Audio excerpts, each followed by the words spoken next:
Baltasar Pujales, onde gañou por 1-2 o Racing Vilalbés. Había 8 partidos que non gañaba. Este 1-0.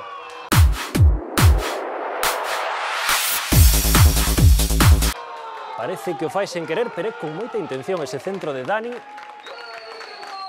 Como veo por que quería meterlo aí, non? Sí, eu creo que o quería meter aí. Ergue a cabeza e por aí vai. Pau curto. Habría que preguntarlo. Axustadiño. Preguntaremos, ya Dani. Preguntaremos. O empate a 1 do Rápido de Bouzas con este gran goleador.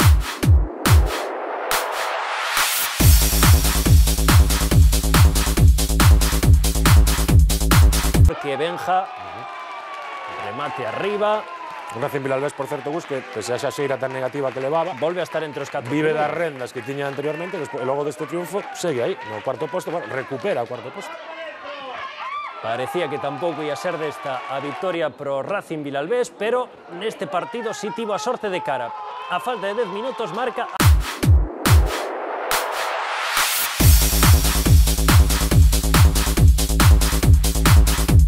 Alex. Este é a xogada do 1-2. O defensa Alex que se incorporara ao ataque. E no último intre de partido, penalti.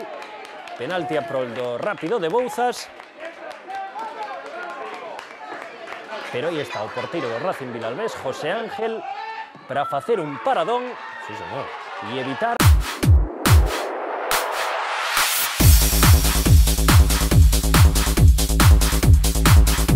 o empate do equipo de Bouzas. É o segundo penalti que para José Ángel en moi poucas datas. Partidos, últimos minutos do Vilalonga 1, Sanxenxo 2, o resto definitivos.